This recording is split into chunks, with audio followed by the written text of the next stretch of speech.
آپ کی شہادت کے بعد یہ 6 میں سے ایسا ہوا کہ 3 نے اپنے آپ کو پیچھے کر کے 3 کے حق میں دستبردار ہو گئے. حضرت زبیر، حضرت طلحہ اور حضرت سعد ابن ابی وقاص، یہ تینوں نے ان تینوں کو حضرت عبد الرحمن ابن عوف، مولا علی، حضرت عثمان غنی کو سونپ دیا. یہ تینوں پیچھے ہو گئے. اب ان تینوں میں سے کسی ایک کو مقرر ہونا ہے. تو حضرت عبد الرحمن ابن عوف نے کہا کہ مجھے تو خلیفہ نہیں بننا ہے، میں خلیفہ نہیں بنوں. اب بچے 2، تو 2 میں سے حضرت مولا علی کو پوچھا عبد الرحمن ابن عوف نے. یہ روایت آپ کے سامنے پیش کر رہا ہوں. ابن کثیر نے بھی اس کو لکھا کہ حضرت عبد الرحمن ابن عوف نے پوچھا کہ اگر میں آپ کے ہاتھ پہ بیعت نہ کروں تو آپ مجھے مشورہ کس سے بیعت کرنے کا دیں گے، کہ میں کس کی بیعت کروں؟ تو کہا کہ عثمان غنی. حضرت عثمان غنی سے پوچھا اگر میں آپ کے ہاتھ پہ بیعت نہ کروں تو آپ مجھے کس کی بیعت کا مشورہ دیں گے؟ کہا مولا علی کی. اب وہ مولا علی کے پاس آئے، کہا کہ اگر میں آپ کے ہاتھ پہ بیعت کر لوں تو مولا کائنات نے کہا اس وقت میں اپنے اندر اس کی طاقت نہیں پاتا، میں آپ کو بیعت نہیں کروں گا.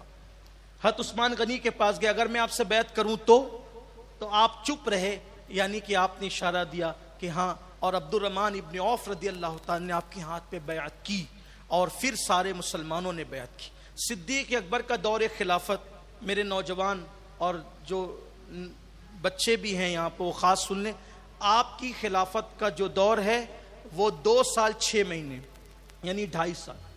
پھر فاروق اعظم رضی اللہ تعالیٰ عنہ کی خلافت کا دور 10 سال کچھ مہینے. پھر عثمان غنی کا دور خلافت آیا تو ان کا دور خلافت 12 سال کچھ مہینے. ٹھیک.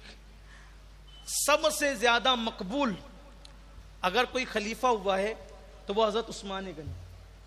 فاروق اعظم سے بھی زیادہ مقبولیت حضرت عثمان غنی کی تھی 6 سالوں کے اندر. ابتدا کے 6 سال بہت مقبولیت رہی، بعد کے 6 سالوں میں جو عجیب طور کا فتنہ اور شورش پیدا ہو گئی. بڑی عجیب سی شرارت تھی، عجیب سی شورش تھی اور ہنگامہ ہو گیا. ہنگامے کی ایک بہت بڑی وجہ یہ بنی، ایک بڑی وجہ کہ مصر کا گورنر تھا عبداللہ ابن سراح. تو ابن سراح نے جو ہے وہ لوگوں پہ ظلم شروع کیا.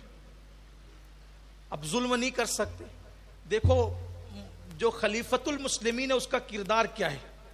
ایک مرتبہ حضرت عمرو ابن عاص رضی اللہ تعالیٰ عنہ کے بیٹے نے ایک شخص کو چابک مارا اور وہ امیر المومنین فاروق اعظم کے دربار میں شکایت آئی تو فاروق اعظم نے حضرت عمرو ابن عاص سے کہا کہ ماؤں نے لوگوں کو آزاد پیدا کیا ہے، تم نے کب سے غلام بنانا شروع کر دیا. یہ سرزنش تھی، یہ عدل کا حال تھا. لیکن جب سیدنا عثمان غنی کا دور آیا، اول کے 6 سال بڑی مقبولیت کرے، بولا فاروق اعظم سے زیادہ مقبولیت رہی. وجہ کیونکہ فاروق اعظم کی طبیعت میں کچھ سختی تھی لیکن یہاں بڑی نرمی تھی، پیار بہت تھا، بڑی مقبولیت. لیکن مصر کا جو گورنر تھا عبداللہ ابن سراح، تو ابن سراح نے لوگوں پہ ظلم شروع کیا اور وہ شراب بھی پیتا تھا، ایسا مورخین نے لکھا ہے. مورخین کی رائے سے اختلاف ہو سکتی، بلکہ میں تو یہ کہتا ہوں کہ روئے زمین پر، امام مالک کہتے ہیں روئے زمین پر حضور اکرم صلی اللہ علیہ وآلہ وسلم کے علاوہ کوئی ایسی ذات نہیں جس سے اختلاف نہیں ہو سکتی. یہ امام مالک کا قول. انہوں نے حضور کے مزار کی طرف اشارہ کر کہا تھا کہ ان کے سوا کسی اور سے بھی اختلاف ہو سکتا ہے، یہی ایک ذات ہے جس سے اختلاف نہیں. وہاں اختلاف ہوگا تو پھر ایمان جائے گا، وہاں سے اختلاف نہیں ہو سکتا. وہاں ہر بات پر آمن نہ صدق نہ کرنا ہوگا. تو ابن سراح نے ظلم کیا. وفد آیا مدینہ منورہ، شکایت کی، بلکہ ابن سراح نے بعض صحابہ کو بھی قتل کر دیا، شہید کر دی. وفد آیا، عثمان غنی رضی اللہ عنہ کو شکایت کی. حضرت عثمان غنی نے جو ہے وہ کاٹھی کے فیصلہ کرتے ہیں.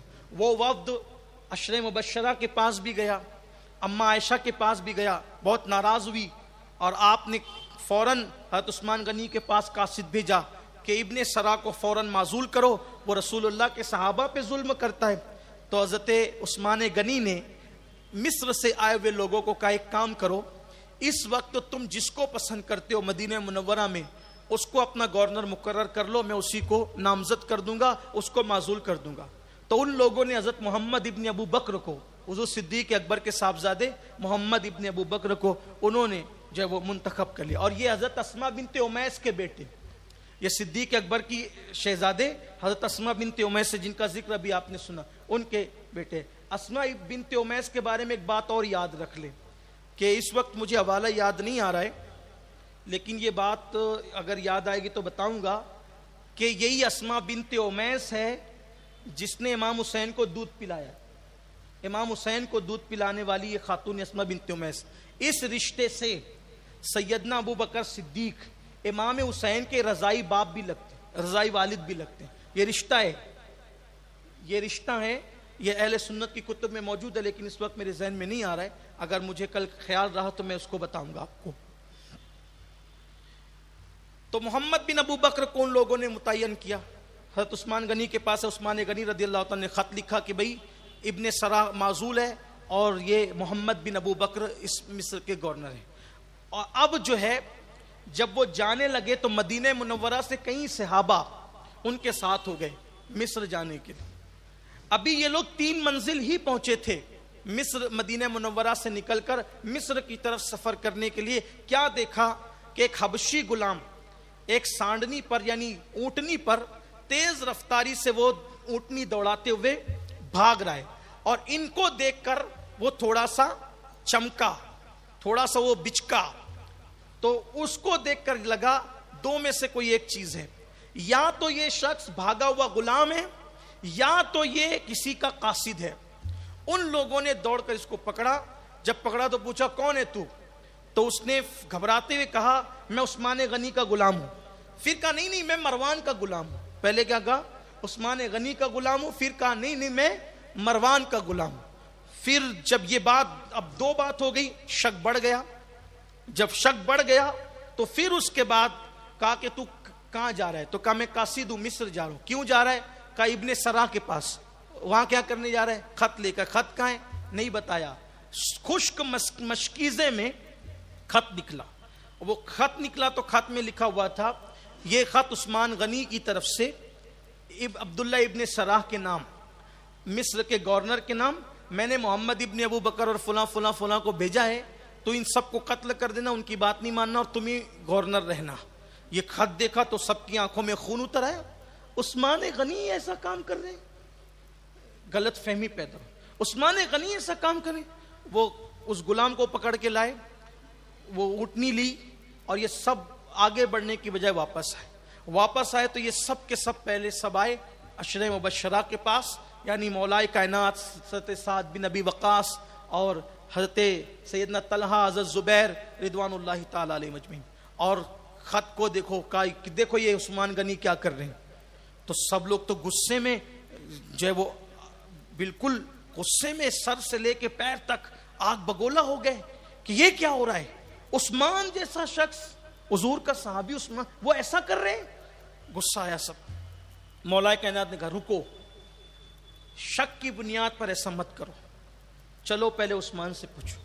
اب دیکھو پوچھنے کا انداز، یہاں سے ہمیں سبق ملتا ہے کہ کسی کے بارے میں اگر کوئی بات آئے تو طریقہ کار کیا ہے۔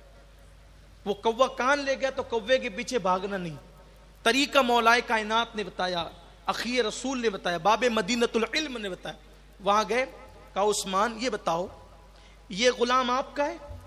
اب وہ سچے لوگ، حضور کے تربیت یافتہ، حضور کے شاگرد، سچے سچے لوگ جن کے بارے میں قرآن کہے رضی اللہ عنہم ورضوا عنہ، جن کے بارے میں قرآن کی آیتیں نازل ہوں، محمد الرسول اللہ والذین معہ اشداء علی الکفار، یہ رحماء بینہم کے بارے میں فرمایا گیا کہ یہ اس کی تفسیر میں کہ اس سے اول نمبر پر حضرت عثمان غنی ہے، رحماء بینہم کے درجے میں۔ اور بھی سب صحابہ ہے، کہا کہ معہو سے مراد صدیق اکبر ہے، شدہ والکفار سے فاروق اعظم ہے، رحماء بینہم سے عثمان غنی ہے، اور تراہم رکعان سجدہ سے مراد مولا علی کی ذات ہے۔ اس میں سب صحابہ شامل ہے، لیکن ان لوگوں کو نامزد کیا گیا، مفسرین نے لکھا اس کے اندر۔ تو کہا کہ ہاں یہ غلام میرا ہے۔ کہا یہ اٹھنی بھی آپ کی ہے؟ کہا یہ بھی میری۔ تو کہا پھر یہ خط بھی آپ کا ہوگا؟ غلام بھی آپ کا، اٹھنی بھی آپ کی، تو یہ خط بھی آپ کا ہوگا، مہر بھی آپ کی ہے. کہا مہر تو میری ہے لیکن خط میرا نہیں. وہ خط کو دیکھا گیا تو پھر غلام آپ کا، اونٹنی آپ کی، مہر آپ کی، خط آپ کا نہیں. جب آپ نے دیکھا کہ لوگوں کو یقین نہیں آ رہا ہے تو آپ نے فوراً اللہ کی قسم اٹھائی. میں قسم کھا کے کہتا ہوں نہ یہ خط میرا ہے، نہ میں نے لکھا، نہ کسی سے لکھوایا، نہ خط کے بارے میں مجھے کوئی علم ہے. جب قسم کھا لی تو سب کو اعتبار ہو گیا. جب وہ خط غور سے دیکھا گیا تو پتا چلا کہ یہ خط مروان کا ہے. خط ہے، رائٹنگ مروان کی ہے، اور مہر چرا کر اس نے وہ مہر لگا دی. چونکہ مروان رہتا تھا حضرت عثمان غنی کے گھر میں، بلکہ آج کی اپنی زبان میں کہ وہ حضرت عثمان غنی کا گویا کہ پیے بن گیا تھا. سمجھانے کے لیے وہ وہاں اس در میں پیے کا کوئی تصور نہیں تھا، اتنا ہے. اور وہ مروان ایسا شیطان تھا وہ کہ جب کوئی حضرت عثمان غنی سے ملنے آتا تو وہیں سے کہہ دیتا کہ ابھی عثمان غنی مصروف ہے، ابھی جاؤ، ابھی نہیں مل سکتے. حضرت مولا کائنات سے لوگوں نے شکایت کی، اشرح و شرح سے، کہ حضرت عثمان غنی تو میں ملتے ہی نہیں ہیں. تو حضرت مولا کائنات نے کئی مرتبہ حضرت عثمان غنی سے کہا آپ ملتے نہیں. کہا یہ کیسے ہو سکتا ہے کہ میں نہ ملوں؟ کہ آپ کے گھر کوئی آتا ہے تو وہ کوئی دربان کہہ دیتا ہے کہ وہ بھی مصروف ہے، وہ آرام میں نہیں مل سکتے ہیں، یہ معاملہ ہے، وہ معاملہ ہے. تو حضرت عثمان غنی نے کہا میرے یہاں تو کوئی دربان دروازے پہ نہیں ہے. حضرت مولا کائنات نے یہ بھی کہا کہ جب رسول اللہ کے یہاں کوئی دربان نہیں تھا مقرر، صدیق اکبر کے یہاں کوئی دربان نہیں تھا مقرر، عمر ابن خطاب نے کسی کو دربان مقرر نہیں کیا، تو تم نے کیوں مقرر؟ کہا ہم نے کوئی مقرر نہیں کیا، ہم تو ملتے ہیں لوگوں سے. کہا نہیں وہ تو لوٹا دیے جاتے ہیں. تب حضرت مولا کائنات نے کہا تھا یہ مروان جو ہے ایک دن تمہیں قتل کرا کے رہے گا. اور آپ کی بیوی حضرت نائلہ بھی فرماتی تھی اس کی جو سازشیں میں دیکھتی ہوں کہ یہ ایک نہ ایک دن آپ کو بہت بڑی مصیبت میں ڈالے گا. لیکن وہ عثمان غنی تھے نرم دل آدمی، بڑی نرم طبیعت تھی. تو حضرت عثمان غنی رضی اللہ عنہ کے گھر میں وہ تھا. آپ نے کئی مرتبہ اس سے جان چھڑانے کی بڑی کوشش بھی کی، لیکن کچھ ایسے شاطر لوگ ہوتے ہیں نا کہ جو ایسے چپکتے ہیں، سازشی لوگ، وہ آتے ہیں سازش کے لیے اور جلدی سے دامن نہیں چھوڑتے، جان نہیں چھوڑتے، وہ جو ہے وہ اپنا بن کر گلا کاٹتے ہیں. یہی کچھ مروان نے کیا. اور مروان کے بارے میں اگر وقت رہا تو آگے بات آئے گی. بڑا شیطان صفت آدمی، بڑا ملعون، بڑا بدترین انسان یہ مروان. اس کے باپ پر حضور نے لعنت کی تھی. اس کا باپ جو تھا نا حکم، اور اس کو شہر سے باہر کر دیا. جب اس کا باپ حضور سے ملنے آتا تھا تو رحمت للعالمین جو کافروں کے لیے چادر بچھاتے ہیں، کافر کے لیے چادر بچھاتے ہیں، حضور مولا علی سے فرمایا کہ جاؤ وہ جو آیا ہے نا ابھی دروازہ کھولو اور اس کا کان پکڑ کے لاؤ. یہ تھا تاکہ پتہ چل جائے نا کہ اہل بیت کے دشمنوں کے ساتھ سلوک کیا ہوتا ہے. اس کا کان پکڑ کے لایا جاتا تھا، اس کو کونے میں بٹھایا جاتا تھا، یہ چل یہیں بیٹھ، تیری اوقات یہی ہے، یہاں بھی بیٹھنے کی اوقات نہیں. اس لیے کہ جس دروازے پر تیرے در کا درباں ہے جبریل اعظم، تیرا مدح خواں ہر رسول و ولی ہے، تو وہاں اس کو اور پھر حضور نے ایک دن اس کو شہر بدر کر دیا. اس پہ لعنت بھی کی سرکار نے. حضور علیہ السلام نے لعنت کی تھی مروان کے باپ حکم پر. ایک طویل بات تھی، حضور دیکھ رہے تھے، نگاہ نبوت دیکھ رہی تھی. پھر یہ ہوا کہ وہ خط پتہ چلا کہ مروان کا ہے، تو صحابہ اور جو لوگ حضرت محمد بن ابو بکر تھے بہت غصے میں تھے، تو کہا کہ مروان کو ہمارے حوالے کر دو. حضرت عثمان غنی نے دیکھا کہ پورا مجمع بکھرا ہوا ہے، پورا مدینہ شریف جمع ہے، پورا مدینہ منورہ جمع ہے، جوان سب جمع ہے، اور محمد بن ابو بکر کے قتل کی بات ہے، صحابہ کے قتل کی بات ہے، سب چھوٹے بڑے سب غصے میں. تو آپ نے فرمایا میں مروان کو تمہارے حوالے اس وقت نہیں کر سکتا، کیونکہ آپ جانتے تھے کہ اگر اس وقت حوالے کیا گیا تو اس کا کچومر نکل جائے گا. اور وہ رسول اللہ کے صحابی تھے. ایسے بھیڑ اکٹھا ہوتی ہے اور کوئی چور چوری کرتا ہے، کوئی چور چوری کرتا ہے تو پبلک کہتی اس کو ہمارے حوالے کرو، لیکن کوئی دور اندیش آدمی اس کو پتہ ہے کہ یہ چور ہے، مگر پھر بھی پبلک کے حوالے اس لیے نہیں کرتا کہ پبلک اس وقت غصے میں پتہ نہیں کیا ہو جائے گا.